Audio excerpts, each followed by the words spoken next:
Kia ora, Canterbury. Welcome to Canterbury Live on Wednesday, the 18th of February. Well, yesterday, if you were watching, you would have seen that we had Bruce Irvine in from the fire service and talking in particular about student flats, and was very generous of the fire service, telling us that there is 2 very lucky winners that they will give a full installation to for smoke alarms. That's right. So the fire service will come out to you, not just give you the box, they'll set it up for you in your home. So 2 very worthwhile prizes, and very simple. All you need to do is just call through to us on 3777 033. Leave your details and who it's for, etc., or Facebook us with a message, because it is such a worthwhile cause, and not bad having a few firemen around the flat. Could be quite lovely, really, for an afternoon. The Home Show, a great event, and it is now held twice a year, coming up very shortly, Friday the 20th to Sunday the 22nd of March. If you've never been before, it's basically a one-stop shop. You'll start at the start with your little plastic bag and make your way around, and it's great just because you don't feel like you're being railroaded, because all of the exhibitors are there talking about their products, and you don't feel like going to be railroaded into something. So it's a great informative time. And then, of course, if you're building a home or you're renovating or you're still going through EQC, and it's good for the whole family, and some awesome spa pools they get there too. It's quite cool indeed. But we have some free passes to give away, and that's really easy. Just call through to us and message us as well. It's a great day out. Hoyts tickets, yes, I know we were teasing with Theresa yesterday about the Hoyts tickets to give away, and we still have a few of those left. So once again, you know what to do. Just wanted to give a bit of a shout out to a couple of people. First of all, our lovely shrinking violet, Elora. She has well and truly, she comes to us every fortnight, but has been obviously in the platform of media talking about all this excess fat, of course, because of her 55 kgs that she lost in weight, a huge amount. So big up to her. And if you are wanting to give a little, it's really simple to go to her Give a Little page, the Shrinking Violet, Elora, and make a donation.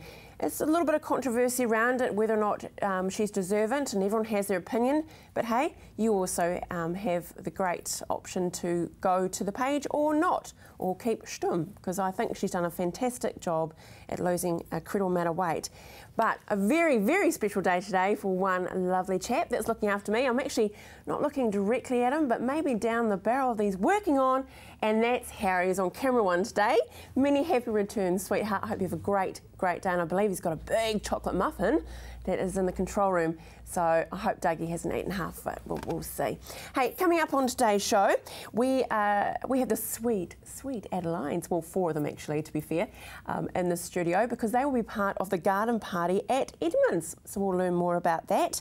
We head out to Rangiora Vet, and we're talking about kidney disease. Yeah, I know, poor wee pussycats. And we catch up on location with the Chinese consulate. It was the opening of the Spring Festival last Monday, and we were lucky enough to take a camera out there, and we were lucky enough to experience such a wonderful, wonderful atmosphere. But keeping on the animal, because of course it's the year of the sheep, we're going out to Rangiora Vet, and here we have our spiritual guidance from Phyllis Brown talking about our animals. Yes, I thought I would just keep that theme going for February. Right. Because our animals are so important to us, not only for the love and the unconditional love that they give, but on a spiritual level, our animals can really help us stay quite grounded. And for some people, it's a case of, well, I didn't choose the animal chose me. And that seems to be a theme for people. They might just send out a thought, or they might think about, bringing an animal into the family, and they could go to, any shelter, or even going to look at a litter of puppies. There'll be that one that goes, pick me, and there'll be that lovely spiritual connection between yourself and your animal. Wow, because also that happened after the quake. A lot of animals, especially cats, disappeared. They did. And, we've heard some amazing stories. I've got some friends who volunteer for the Cat Protection League, and they've just rehomed one after 4 years. After 4 years after the quake, they found the owner of this beautiful cat. So we're still having that interconnectedness. And I know for ourselves, we were chosen by a stray cat who was very much a quake cat.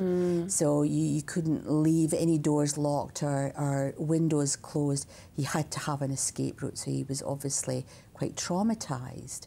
But he came in and we sort of brought him back to health. And he's passed on now. He was a beautiful cat. We had him for 2 years. But it was just so lovely just to share our space with him. He very much, well, I'm just going to sleep on this sofa, thank you. And that's what he did. Oh. You actually run an animal workshop, don't you? We do run workshops so that people can sort of start to think about their pets in terms of what their behaviour is showing them, how they can support their animals, how they can maybe give them better care, balance their chakra system, because they've got chakras too. So the workshop is about you having a more holistic viewpoint on how you can support those animals. And when is your next one? Is it 25th of April you've got your next? It is. 25th of April, and people come along, and obviously I live out in the sticks there, so we work on the horses and the cattle. It's a wonderful location, it's great. And you know, you're out and about, just being part of the animal, but looking at the animal from that really spiritual, holistic perspective. Yeah. Our animals absorb a lot of stress though, don't they? Do they pick up on the stress from us? They do, they certainly do, and sometimes our animal can sort of assimilate that. That can then become a physical symptom for the animal. So sometimes if we change our behaviour, so we think about Caesar Milano and how he well, it's not the animal, it's the owner. Yeah, right. So we de-stress you, the dog de-stresses, and we've seen many sort of episodes of him doing that. So if we can sort of look at our animals' behaviour and think, wow, they're not themselves, then look at yourself. Are you yourself? And if you can sort of modify your stress levels, then the animal can modify theirs. Great. Now, what is your card for today? The card for today that we've chosen is a Herkimer diamond. So this crystal is all about bringing in clarity and connectedness. So again, if you want to de-stress, don't pass it on to the pets. Just put yourself into the crystal and just ask for the clarity that you need. Great. And how do we get one of these crystals then? You can get them from any of the shops. Hetty's, of course, is your best bet here in Christchurch. Yes. They've got teeny tiny Herkimer diamonds, or you can get the larger ones. So, you know, there's a price for everybody. That's great. Hey, thank you so much for us. We'll see you in a couple of weeks' time. We will. And keeping on the animal theme, we now head out to the beautiful Rangiora to Rangiora Vets, and we're talking kidney disease.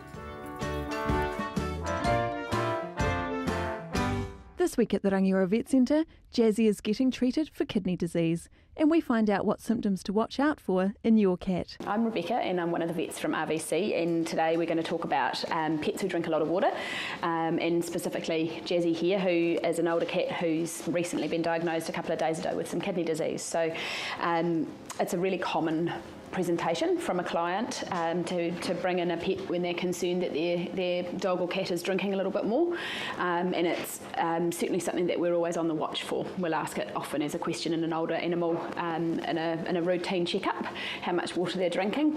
It can be a sign of a lot of different diseases. The big two that we are concerned about are kidney disease and diabetes, but there are certainly some other more weird and wonderful ones. There's a disease called Cushing's disease in dogs too, which is quite common. Fortunately, we hardly ever see that in cats. So Jazzy was one of these patients. Her mum had noticed that she was drinking a lot more. She wasn't eating as well as she normally did. Her appetite was reduced. And she was vomiting every couple of days, every 2 or 3 days, and there's certainly a lot of cats out there who vomit every now and then. But a change in that is always something to be concerned about. If you've got a cat that really hasn't been a vomity cat, and all of a sudden they're vomiting every couple of days, and particularly in association with the drinking lots and the weight loss and the change in appetite, it's definitely a good reason to bring them in and have them checked. So this is what we'd noticed with Jazzy. She came in on Monday feeling pretty sad, not really feeling like lots of cuddles and smooches like she normally does. And she had lost a little bit of weight. You can see she's still, for an old lady, she's still in pretty good condition. But she had lost weight and really not that into her food. So we took some blood and some urine from her and tested it. We were looking to see whether kidney disease or diabetes could be what was going on with her. And her blood test gave us a pretty clear result that her kidneys weren't doing well. These are her blood tests here. Her blood urea and her blood creatinine were both very, very high, which is what we see in most patients with kidney disease. And also her urine was quite watery. It's really, really common for older cats to develop kidney issues where their kidneys just aren't doing their job as well as they should do. We're lucky now, we've got lots of really good treatment options if we pick them up early enough. There's an awful lot we can do to help them feel better for a longer period of time. Jazzy's been on medication for her kidney disease now just for 3 days. We're not going to be able to cure her, but we've certainly made her feel heaps better. She's not vomiting anymore. She's at home now. She's just come back for a recheck today, but at home she's eating really well, and she's much happier. She's following her family around again and smooching everybody and generally feeling like a much more catty cat, aren't you? Hey? Not swearing at us as much as you were either, which is good. So upshot is, if you've got a pet who you think is drinking more, bring them in to see us earlier rather than later. If we catch them early and we can get that diagnosis pinned down with blood tests, then hopefully we can make them feel an awful lot better for a good long period of time. Hey. Next week, we meet 5-month-old Taku and get some advice on bringing a new kitten into your family. Isn't he a sweetie? Well, speaking of sweetie, we've got a couple more after the break. Sweet Adeline's and Sweet John. Join me soon.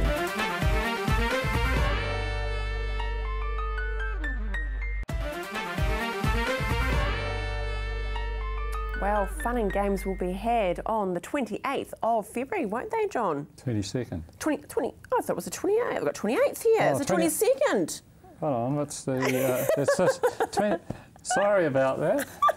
That's a good start, isn't it? Why them turning up and they won't be there? No, it's the 22nd of February. It is the 22nd. Righty-ho. Yeah. I'll just shoot the messenger. I shouldn't blame the torch. 22nd at Hep Edmonds Factory Garden in Ferry Road, Waltham. Yes. What's so special about that garden? Well, that garden was always been famous because of the factory that used to be on the corner of who made the Edmonds baking powder, shorter rise baking powder. And when the factory was demolished, we managed to talk the council into purchasing the garden for $250,000. Wow, what a bargain. Jeepers. Today we're going to be sport because we're going to have 4 of the Sweet Adelines singing for us shortly, which is so wonderful. Tell us about the other artists that will be there this weekend. Well, we've got Neville Barry, who's coming, and he's sung there before and been very well received.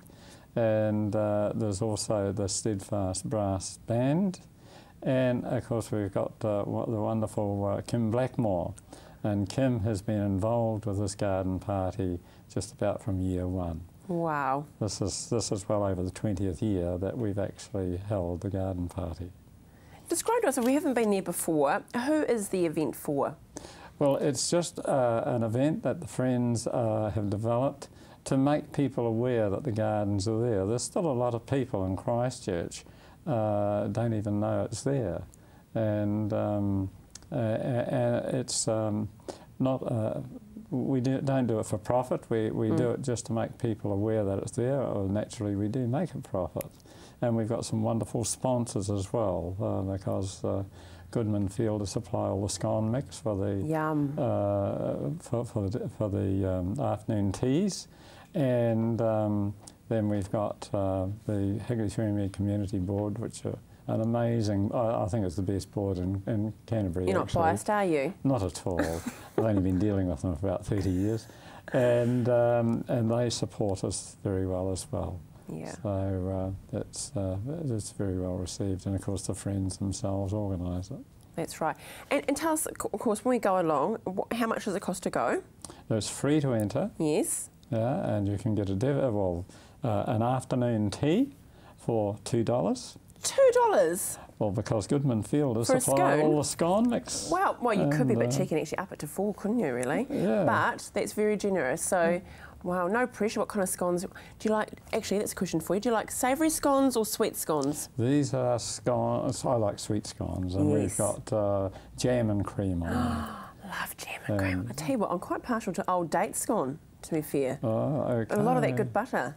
That's not bad. The Sweet Adelines, though, let's talk about them. They are a barbershop style, aren't they? And today we'll have 4 of the girls. Indeed, and you believe there's over 30 of the girls now? There's around about 30 odd, I think, and and they've competed overseas very, very successfully in the America.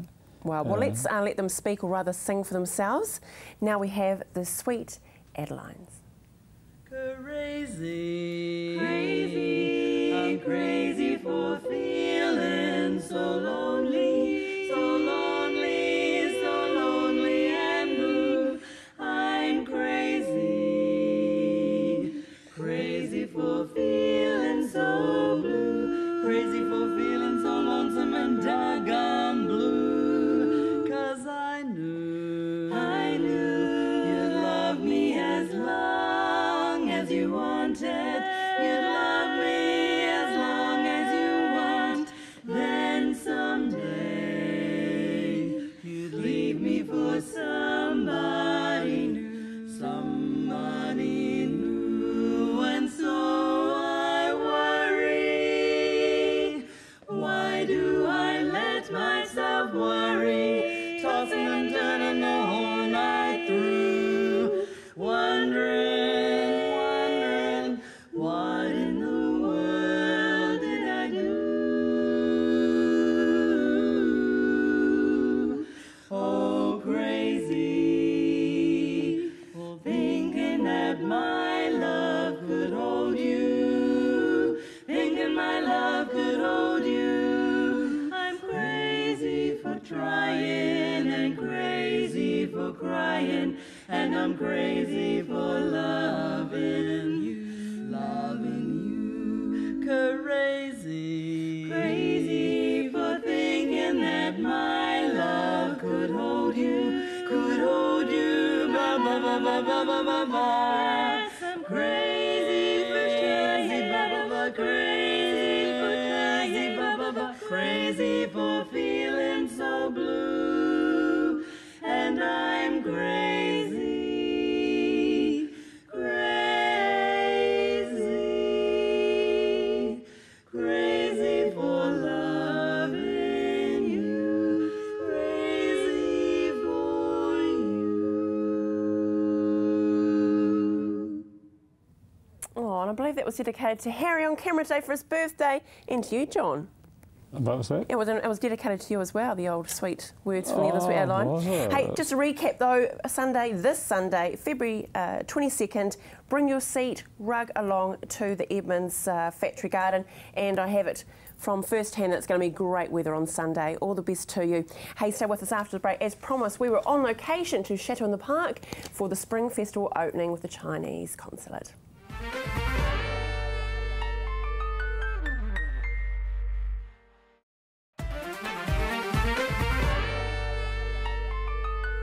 Welcome back to Canterbury Live. Well, we keep on with the music theme because that was definitely an element that was present last Monday with Mr. Jin, the Chinese consulate, out on location at Chateau in the Park for the Spring Festival. 各位侨胞，我们留学人员，我们中资机构的工作人员，羊年马上就要到了，我们今天呢，总领馆举办这样一个特殊的活动，来迎接羊年。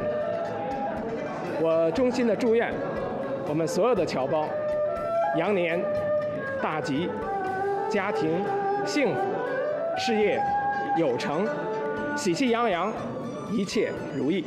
谢谢大家。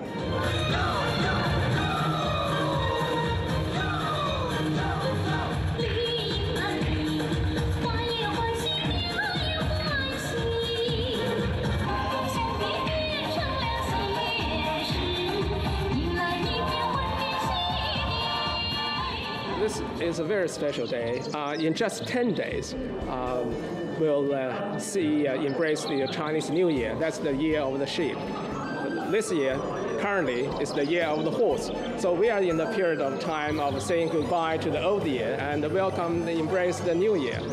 The Spring Festival in Chinese means the beginning of the new year, and actually welcoming the spring, or the Spring Festival. That's you could see from the words. So after the several months of a long winter season, finally you embrace the spring season. Spring means, sowing the seeds, preparing for the harvest and the season of hope. So therefore, we Chinese value very much the special occasion, the Spring Festival. One of the significance of the Chinese Spring Festival or the Chinese New Year is gathering. So by having this kind of function, the key members of each Chinese community could unite and gather with others to celebrate this special occasion. On that day, at least, that's to say 18th of February, that's the New Year's Eve, the local Chinese community members will be together in their families and have a big dinner among those family friends and family members. So this is make the day so special. We do have some very special guests. We'll have the Mayor Liam Dazzle with us, and we also have several members of parliament. We also have some mayors from the local districts and from other regions of South Island. And of course, we'll have a large number of Chinese and Chinese students studying or working or living here in South Island to join us for this special occasion. Last year we celebrated our 30th anniversary with Gansu Province, which makes us, I think, the longest standing sister city relationship with China, or maybe the second longest. So we've really had a very long history, I guess, because of the connection with Rewi Ali. I'm going to be hosting a delegation to travel to China this year. We've got Gansu Province, we've got Wuhan. We're also looking at exploring new links with Chengdu, who've also significantly been affected by the Sichuan earthquake. So, there are a lot of relationships between us and China that are going to be the subject of a lot of interest this year. We have invited the Maori community and the local community and of course the Chinese community to stage a series of performances.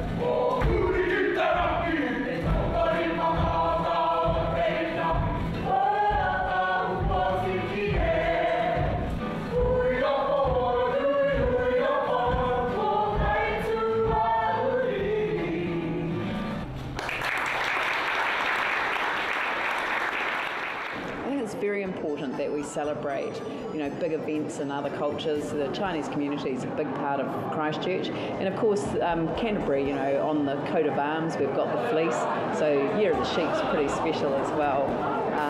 The Year of the Sheep is the number 8 in the zodiac, the Chinese zodiac, and of course number 8 is a very lucky number when it comes to Chinese culture. It means sort of success and prosperity. I think it's a good omen for the region and our relationship with China. By having this kind of performance means that Spring Festival is not purely a festival for the Chinese people. Actually, it's a special occasion for the members living in Christchurch in South Island. And multinationals, multicultures is the trend. And we just try to create an opportunity for others to value the tradition and to learn from each other. I think that's another significance of this event. It certainly was a wonderful evening out there with Mr. Jin and his wonderful team, and we all enjoyed the great hospitality. Well, coming up on tomorrow's show, there will be runway models, yes, hitting the couch again. I hope you have a great day, look after each other, and we'll do it all again tomorrow.